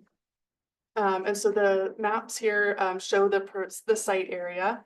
And I know that commissioners have probably heard of this project. It's been in the pipeline for many, many years. Essentially, it's a request. Deschutes County is the property owner for 228 acres to be changed from exclusive farm use to urban holding. And then a concurrent comprehensive plan amendment from agriculture to Redmond urban growth area. And in conjunction with this application, the city of Redmond is also reviewing a concurrent zone change and UGB expansion to bring in the 228 acres into Redmond city limits and then an annexation as well. So again, the applicant is COIC and with Winterbrook Planning, again, multi-year process. And the Core 3 facility, as the commissioners again likely know, it's really to address a state, regional and local need for an emergency operations center. Back in 2018, there was a study from University of Oregon identifying a need for a disaster resilience center in Oregon. And then 2020, some work was done to identify the Redmond area as a key locational place in the state for this type of facility. Again, so the applicant will be present at the hearing on Wednesday, but process-wise, how we got here, there was a hearings officer hearing in August. Hearings officer issued a recommendation of approval to the County Board of Commissioners. So that's in your packet and we'll take a look at that as well on Wednesday. Really, it's been a straightforward process. We received no opposition. There was a comment early in the process with some questions about wells and impact on wells. But the hearings officer addressed that in their decision. This property, again, eventually will be brought into Redmond city limits, so will be served through City of Redmond water, sewer, and utilities. And again, the Redmond City Council and their planning commission also reviewed these concurrent applications and issued a unanimous approval in July of this year. So we're sort of at the finish line here. Again, the county commissioners are the final decision-making body on the plan amendment and zone change and UGB expansion. So again, just setting the table for Wednesday. I don't expect, again, we've received no more comments from the public in relation to the notice of public hearing. So it may be, we may not, get much public testimony on Wednesday. The applicant will do their presentation at the hearing. So I'll stop there if there's any questions from commissioners. So actually 23 is on like 300 acres, so is it not? And this was So part of it? yeah, so It was in a this, different zone? Yeah, so the urban reserve area is the first priority for inclusion into an urban growth boundary.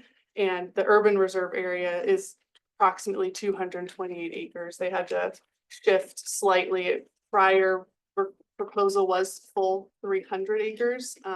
But right now they're just doing 228. Okay, so they're not taking the whole piece of land. Correct, yeah, not for this project. Yeah, the parcel itself is 300 acres, but the actual development will be on 228. And again, the land to be zone changed is 228. So originally we had it appraised for what the county contributed, it was like over $16 million piece of property. Do you know if that number's changed at all? You know, I don't. I think Christy was working on that. Oh, Christy Bollinger. Yeah, I could Yeah. certainly follow up I and was see just- if that's something. Yeah. I'm just curious to know, okay, what is it worth now? And the original proposal for core was, it totaled up like $99 million, what they want to do on it, so. Yeah. Just, I know she was gonna be doing something. Well, thank you. Are there any other questions? Ellie, this is, we see a lot of comp plan amendment and zone change applications. As a general rule, we don't know what the people want to do. The property after the zone change is made. And in this case, it's been laid out in fine detail. I'm just trying to, I'd like to understand whether that changes anything about the way that we evaluate an application. Yeah, no, that's a great question, Commissioner Chang. Not necessarily. This is actually unique in that the applicant wanted to submit concurrent land use applications both to the city and the county. Normally, they would start with the county, right? We're kind of step one of the zone change. But they, I think, wanted to get it in front of the decision makers, be very upfront about what the plan was.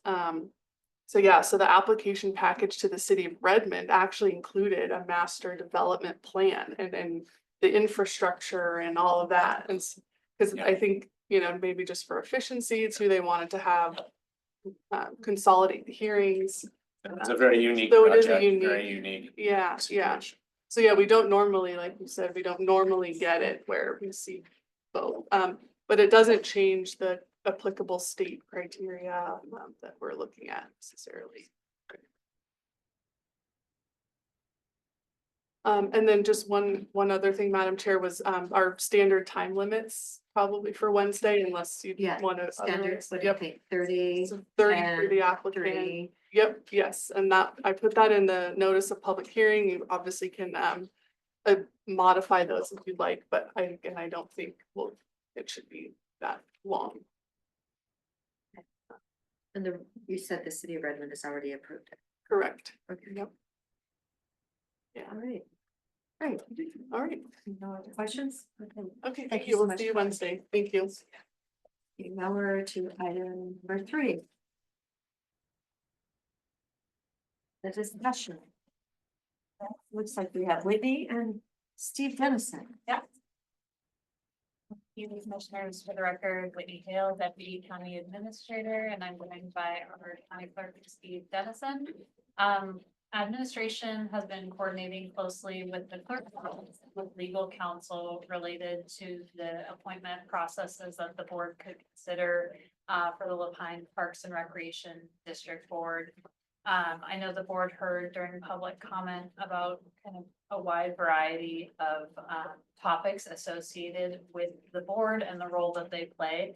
But really staff's goal for this item today is to talk about the appointment process itself. And that's, as it's outlined in the staff report, it's because when there's not a quorum, as there is in this case, the decision-making authority shifts to the Board of Commissioners in this case, to appoint these 5 positions. And so in the staff report and the supplemental memo that staff uploaded, we've outlined a couple processes that the board can consider and that we can talk through. So my plan today was to walk through the options outlined in the staff report and answer any questions that the board may have.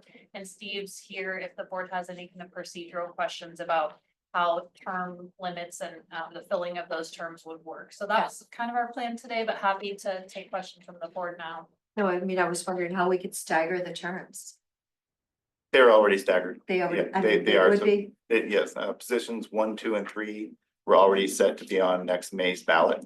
And positions 4 and 5 will also be on next May's ballot, but will just be a 2-year limited duration term. The other 3, 1, 2, and 3 will be a 4-year term. okay, great, that's nice to know.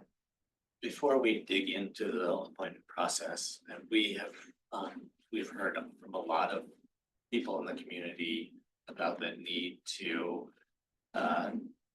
get services started again, or, you know, not have interruptions in services, especially, you know, childcare.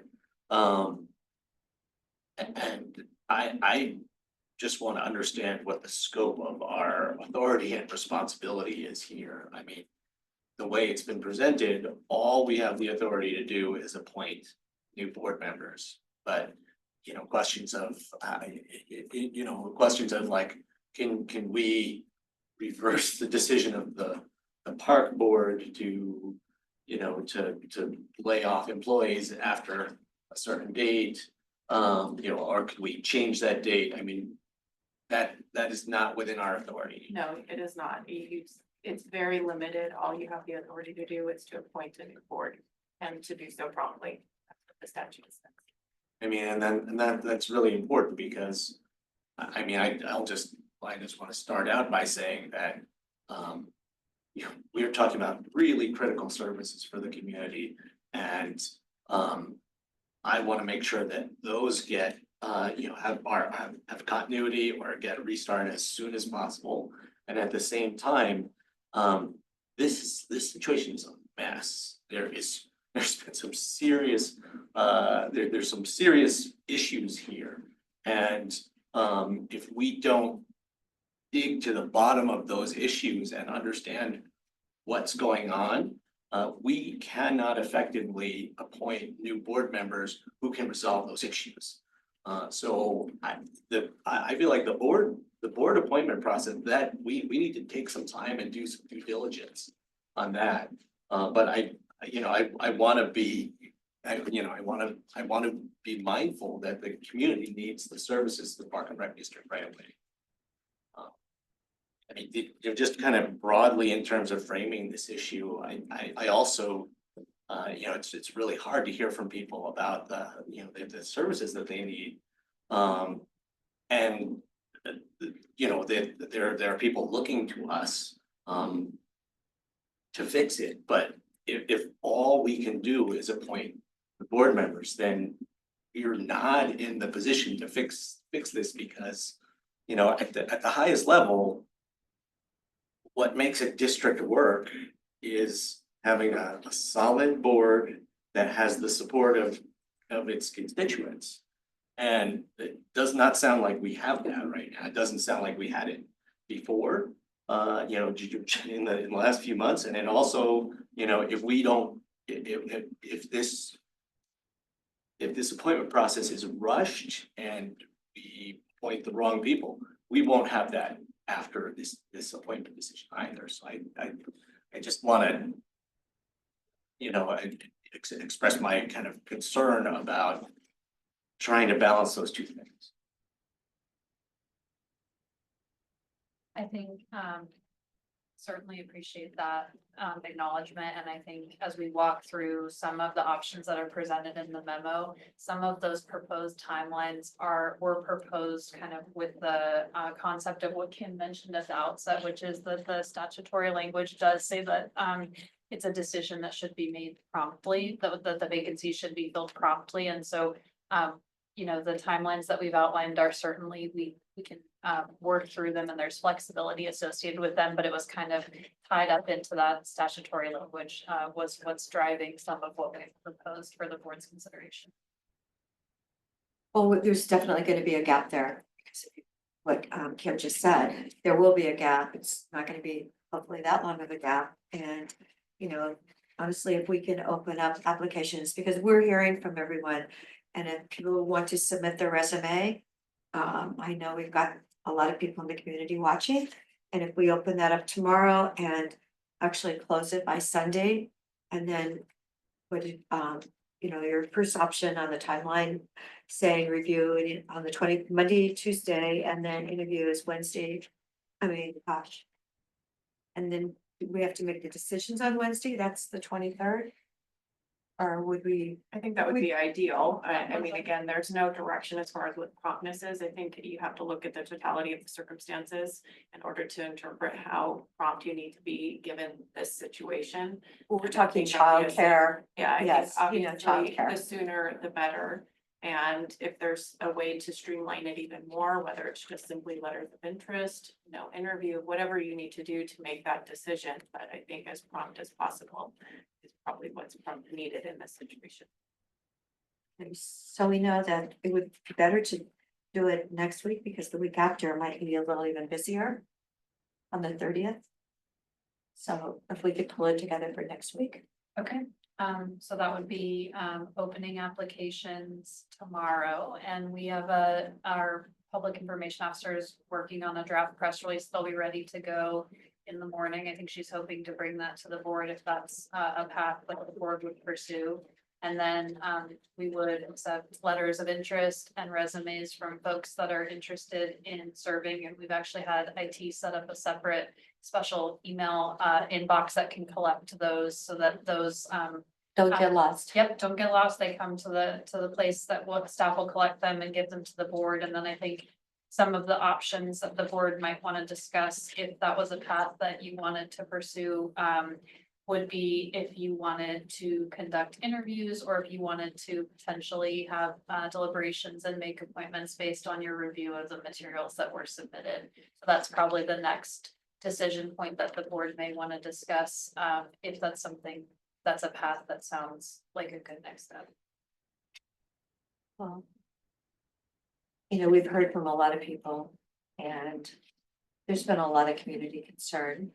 And, they definitely, I'm hoping that somebody that has some financial background will apply to be on the board so that they can really pull together so that they have continuity and this doesn't happen again in, 10 years or 5 years, whatever. So, it seems like it's a need in that community. So I would think interviews might be, just short interviews, but just actually short interviews. I don't know, what, 10-15 minute interviews or something next week? If we could, so if they're gonna be in by what, Sunday night at midnight? Does that sound like a good plan? Because we're gonna see them Monday morning. That would be what staff would, so we give you a few days to review and then, we would, coordinate with the board to notify parties that were selected for interviews unless you would, that would typically be our process. And we will, and there are 5 positions. So, Correct. good. And then it's gonna automatically, we'll divide them to 3 and 2 so that we have long-term, So anybody appointed would serve out the remainder of this, other positions. What did you say? 1, 2, 3, 4, Yeah. and 5 will all serve until June 30th. And then whomever is elected will take those seats if these applicants choose to run. It could be them. Working on legal, I mean, is that our only option? I mean, could we appoint 3 people for a few months to keep the doors open and keep the lights on? Caretakers, no. The statute says to appoint all vacancies. If there were another vacancy created, then the board that is appointed would have the opportunity to appoint somebody new. So somebody could serve and withdraw. There's no. They could serve for like a month and decide it's not for them, and then the board would actually fill that. That would be messy, but they could. Oh, messy. So do we need a motion on that?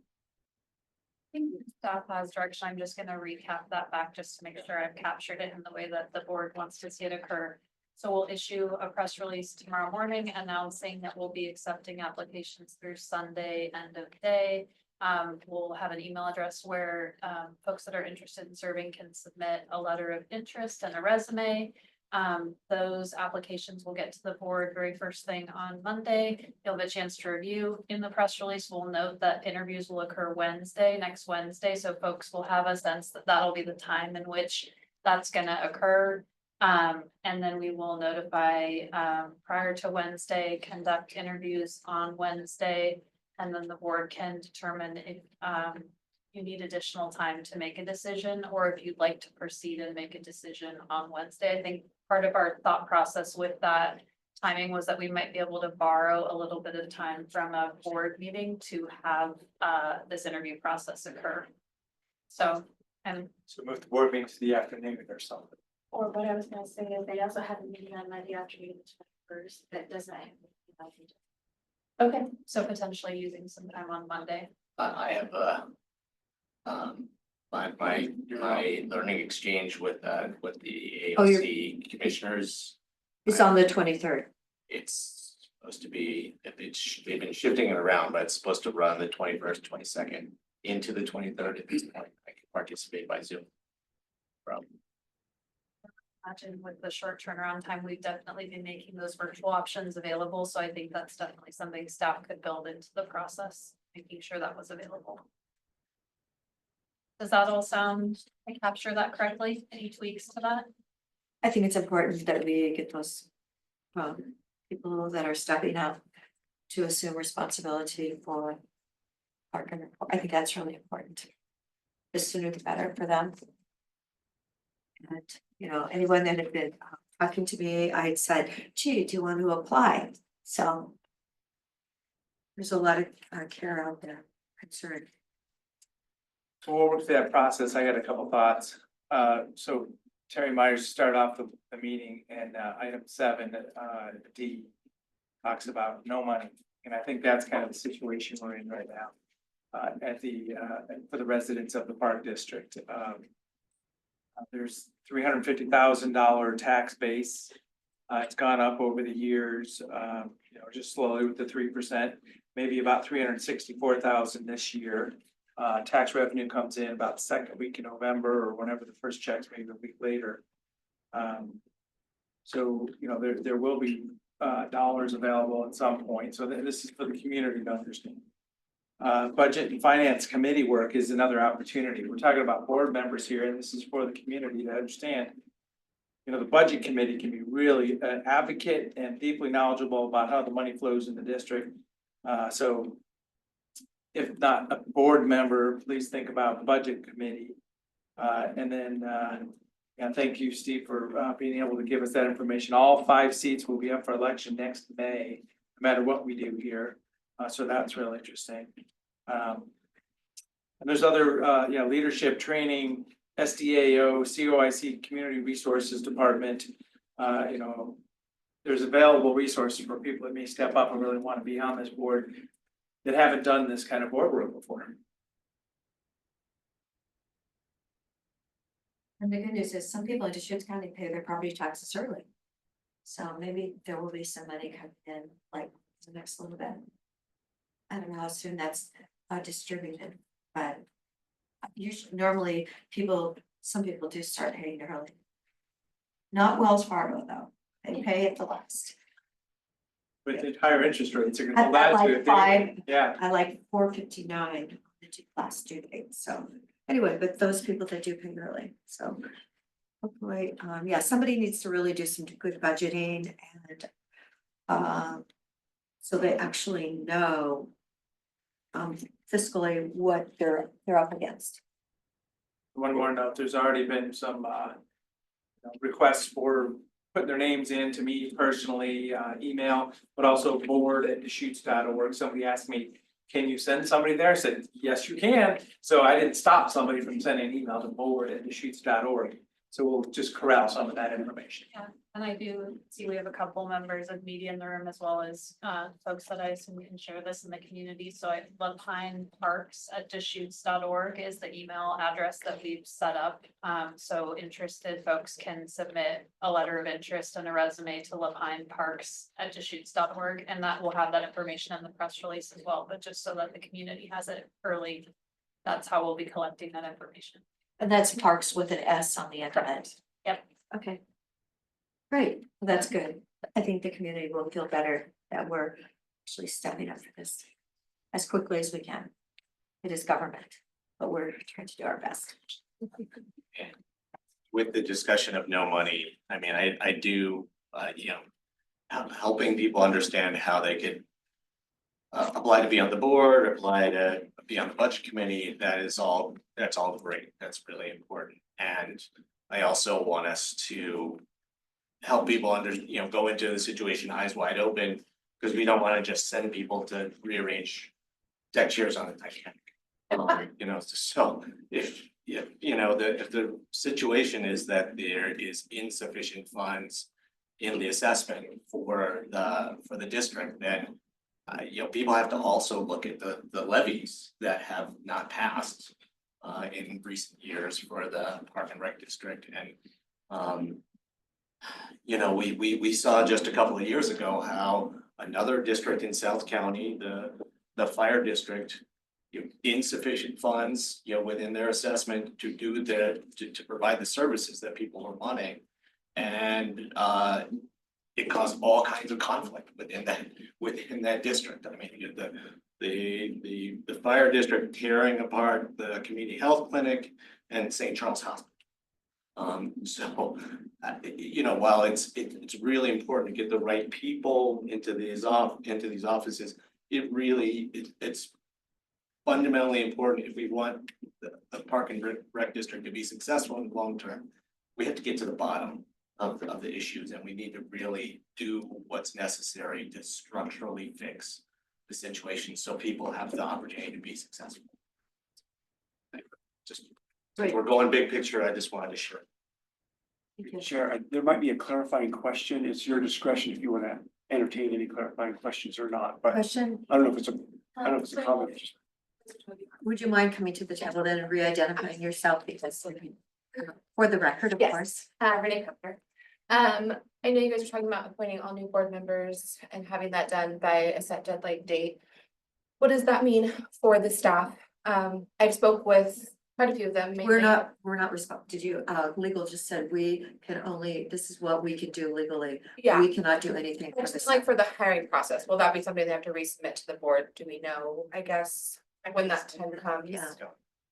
The board hires an executive director, and an executive director hires staff Right. and manages the district. So as soon as that is in place, then they can begin to look at Okay. staff. Just because the hub teacher she's been doing it for years and was willing to stay Yeah. if and when that time comes. So, because she's extra worried. Okay, Yeah. thank you so much. Yes. And we Sorry. heard about other Just- great staff. Point of order, I have brought all of the board books, the policy books, and the resolution books up to date as of yesterday. Everything is there. The archives are current and correct. You have the last few pages of minutes from everything. I also included an insurance liability Right, thank insurance you so statement and a few other things that may be important for you in terms of you finding someone to help you. And I'd love to stay as a board. Thank you, Ms. Meyer. Thank you. Okay, do we, any other items today? No other items? Okay. All right, how fast can I get to the Fair Association meeting? Is it 6 o'clock meeting? No, it's 5:30. Oh. Oh, well, I tried. Okay, thank you very much. We will have our next meeting will be Wednesday morning at 9 a.m. Thank you.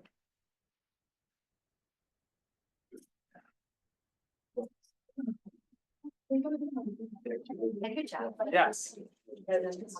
Oh. Well, I mean, you here.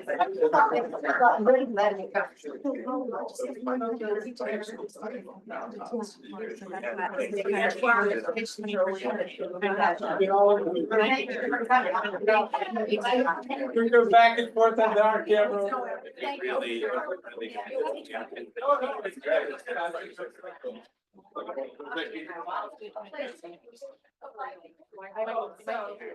That's right. Thank you.